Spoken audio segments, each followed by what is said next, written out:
del señor ministro de Energía y Recursos Naturales no renovables en función de la petición que ha hecho la Comisión de GATT. También al señor ministro lo acompañan varios funcionarios que van a hacer su comparecencia. Señor secretario, vamos a proceder como hemos hecho en casos anteriores. Va a hablar el señor ministro y también con los demás invitados a esta sesión, y luego podremos tener la posibilidad de que los asambleístas puedan expresar sus preguntas a las autoridades presentes del día de hoy. Así que, señor secretario, por favor, le damos la palabra al señor ministro de Energía y Recursos Naturales. Sí, señor presidente, con su venia, escucharemos la intervención, en primer lugar, del señor ingeniero René Genaro Ortiz Durán, ministro de Energía y Recursos Naturales no renovables.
Señor ministro, si es tan gentil, estamos pendientes de su intervención. Estoy listo. Buenas tardes. Muy gentil, ministro. Por favor, si puede continuar con su intervención. Buenas tardes. Muchísimas gracias. Buenas tardes.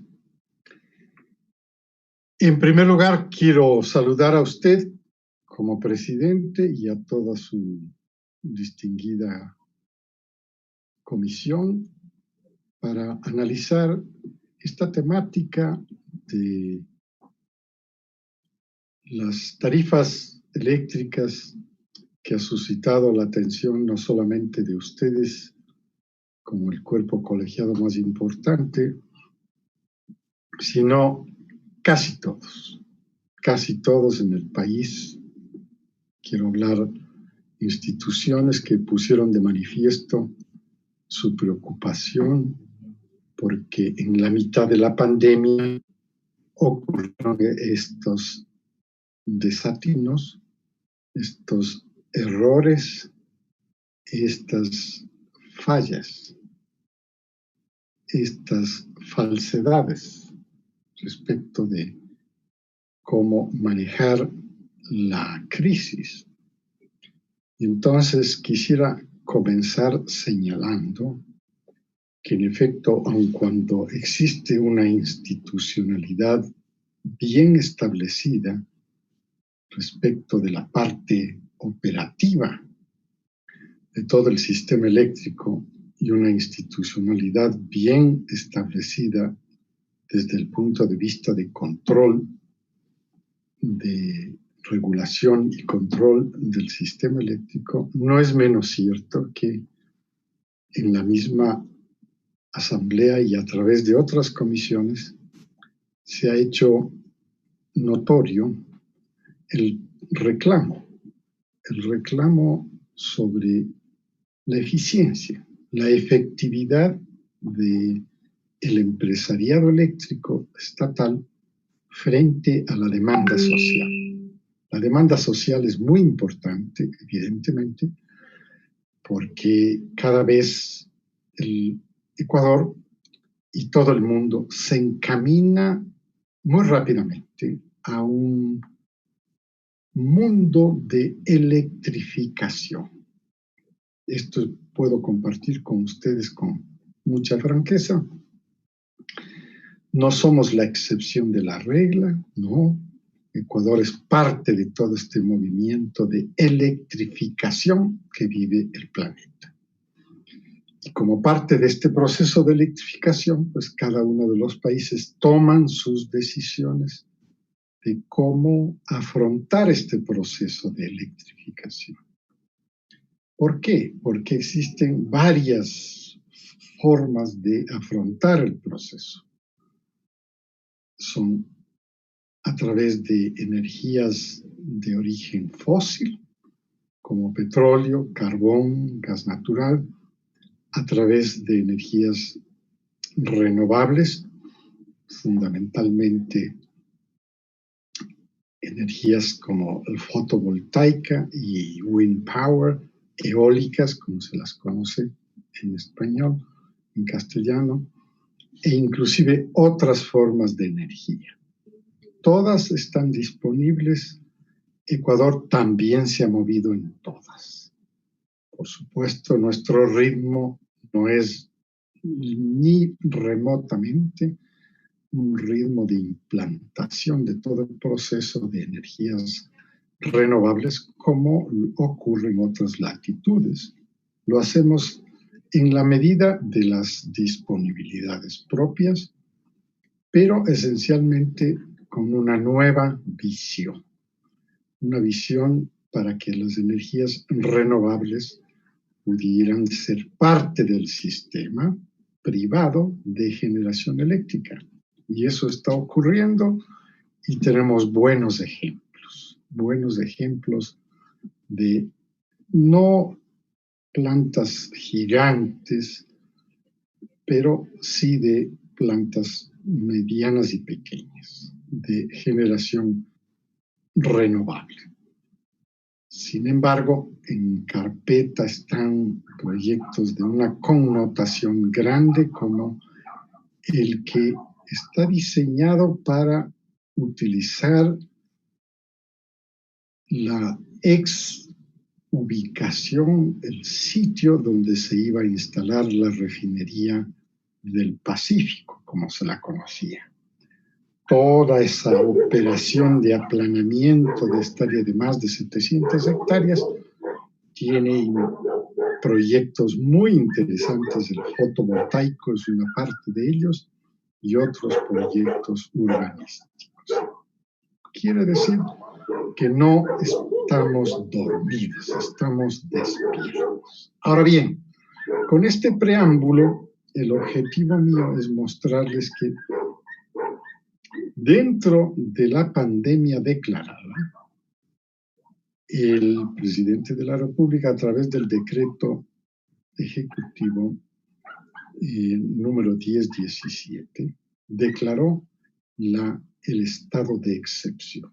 Y el estado de excepción significaba varias cosas, pero en esencia relacionadas con los sectores estratégicos, le daba a este grupo de sectores estratégicos, minería, electricidad e hidrocarburos, le daba una especial connotación. Le dice que estos sectores estratégicos no podrán paralizar sus actividades, es decir, tienen que continuar trabajando. El confinamiento que estaba sugiriendo el gobierno y obligando el gobierno a la mayoría de la población urbana, por ejemplo, no se aplicaba para los servidores y para las organizaciones empresariales de estos tres sectores. Y en ese contexto, inmediatamente al siguiente día de expedida esta medida del estado de excepción, este ministerio, el Ministerio de Energía y Recursos Naturales No Renovables, inmediatamente expidió una resolución, un acuerdo ministerial a todo el sistema, a toda la institucionalidad del sistema eléctrico, minero y petrolero, para que con sus instituciones, con sus contratistas, con sus subcontratistas, no quedó nadie fuera. Se implementaron tres importantísimas sugerencias. Unos protocolos sanitarios que estén compaginados con las políticas que iban a salir del COE nacional. Una segunda, que tenían que elaborar 24/7. Es decir, estos sectores no pueden detenerse bajo ningún pretexto. Y en tercer lugar, que habrían sanciones. Este es el acuerdo ministerial con el que institucionaliza un sistema durante la crisis, para que nadie pueda sentirse que está exento. No. Todos estábamos obligados a trabajar 24/7. Y por supuesto, en el cumplimiento de esto estaba implícito que el que falla será sancionado. Y evidentemente, la pandemia significó en ciertas áreas del Ecuador un mayor consumo de electricidad. Claro, el confinamiento significaba guardarse en casa, y teníamos el eslogan públicamente expuesto, quédate en casa, en áreas donde las temperaturas son bastante altas. Era obvio el mayor consumo de electricidad para mover una serie de adminículos eléctricos, comenzando por aires acondicionados, ventiladores y otros adminículos, incluyendo también el consumo de electricidad de televisores, computadoras, laptops, etcétera. Es decir, ahí hay una explicación clarísima para entender que el confinamiento sí debía tener un efecto importante en el consumo. Luego, el presidente de la República también tomó una medida muy importante, que era, vista la situación de la gran masa humana de Ecuador, y particularmente urbana, que trabaja en la calle, que vive al día, y que era muy difícil controlar, que no pudieran trabajar, que no pudieran desarrollar su medio de sobrevivencia. Se implementaron otras medidas. Y entre ellas, el sector eléctrico también respondió. Y respondió con una importante resolución sobre un impulso a todos los consumidores dentro de la tarifa de la dignidad, los TDs. Voy a pedir al viceministro de Electricidad que entre en los detalles, pero es un segmento de la población bastante importante, sobre 1,5 millones. Y ellos pagarían una tarifa excepcional de 4 centavos por kilovatio hora en el mes, pero además tendrían un beneficio especial, dada la circunstancia de que no habrían cortes eléctricos por falta de pago. Esto es importante porque había un reconocimiento del gobierno clarísimo de que muchas de estas familias, padres y madres en la mayoría de los casos, e incluye algunos hijos en otras situaciones, trabajan en las calles, trabajan día a día. Y entonces, evidentemente, si no había una situación normal como la previa a la pandemia, probablemente no había para pagar el consumo de electricidad. Y por esa razón, el presidente de la República toma esta decisión. Y la otra es, dentro de este mismo segmento de consumo eléctrico, la otra es muy importante también, porque está relacionada con, y si consumo más, me salgo de los márgenes, porque evidentemente la tarifa de la dignidad tiene un margen. Y entonces también se dijo, pueden pasarse del margen de consumo. Y asimismo los detalles en unos minutos para ustedes, con el viceministro y otros profesionales del área que van a explicar en detalle esto. Concluyo este breve preámbulo. Si me excedí, pido disculpas a cada uno de ustedes, pero quería introducirles el estado de ánimo que primó desde el primer instante de declarada la excepcionalidad, el estado de excepción por la pandemia del COVID, del nuevo COVID-19. Y así funcionó. También tuvimos fallas en el sistema, fundamentalmente de estaciones o subestaciones viejas. Son viejas. Necesitan un proceso, una inversión para modernizarse, pero fallaron y hubo fundamentalmente cortes eléctricos para la zona de Guayaquil, en algunos casos el impacto porque el sistema es integrado y le integra todo el país, también se daban, inclusive en la Amazonía, en la parte oriental de Ecuador, y afectaba también a la producción de petróleo porque el sistema también alimenta electricidad, aparte, una parte del sistema de producción.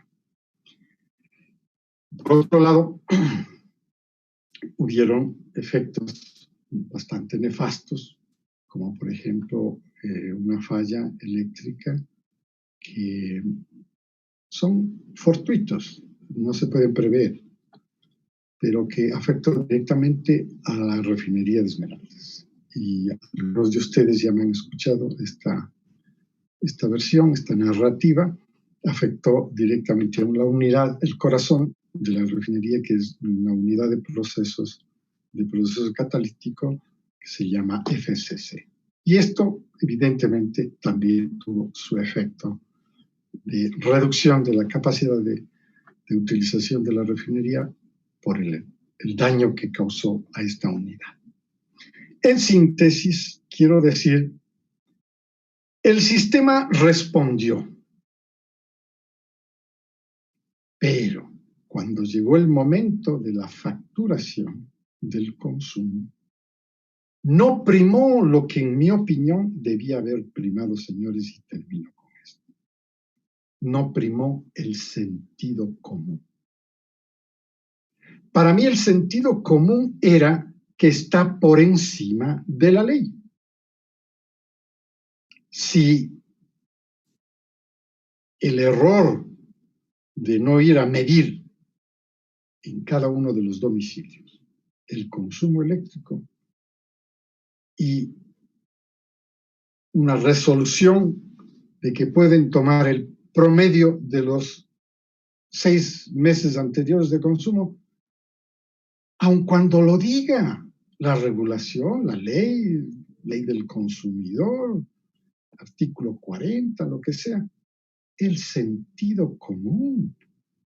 El sentido común les decía a ellos, debía haberles indicado que estamos viviendo una pandemia, que hay un confinamiento y que inclusive ya se tomaron resoluciones como preferencias respecto de el consumo por encima de los márgenes de las tarifas, consumidores de tarifa de la dignidad. Y así, sin embargo, no primó el sentido común. Eso era lo que había que hacer. Eso debía haberse automáticamente definido como parte del proceso. Pero a eso había que sumarle que el 24/7 quería decir que cada trabajador tenía que ir a hacer su trabajo y medir, pero la comodidad primó por encima. Aquí hay una norma, nos vamos con el promedio y falló totalmente el sentido común.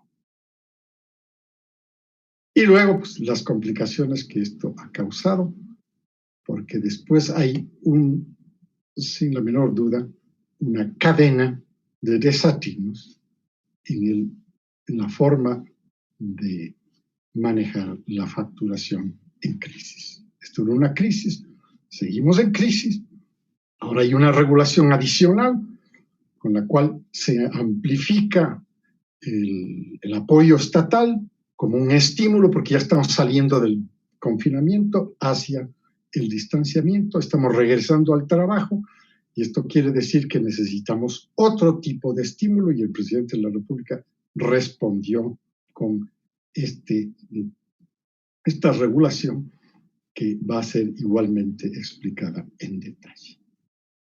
Así se pudo entender como una sobrefacturación y una falsa facturación para miles de facturas que tuvieron que ser anuladas.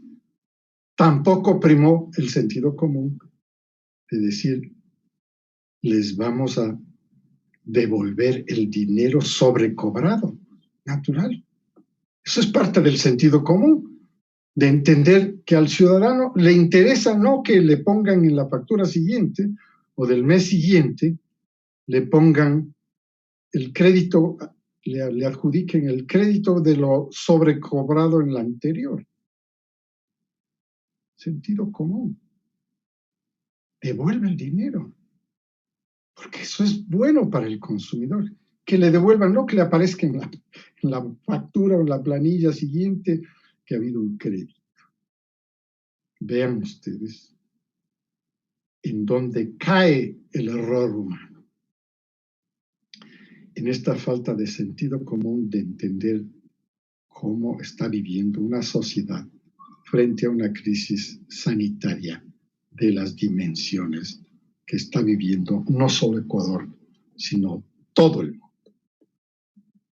Con su venia, presidente y distinguidos legisladores, quisiera invitar a que ingeniero Luis Camilo Vintimilla, que es el viceministro de Electricidad, pudiera entrar en algunos de los detalles y, por supuesto, nuestra mejor disposición para responder a otro tipo de inquietudes que nazcan de esta comparecencia. Muchas gracias, presidente.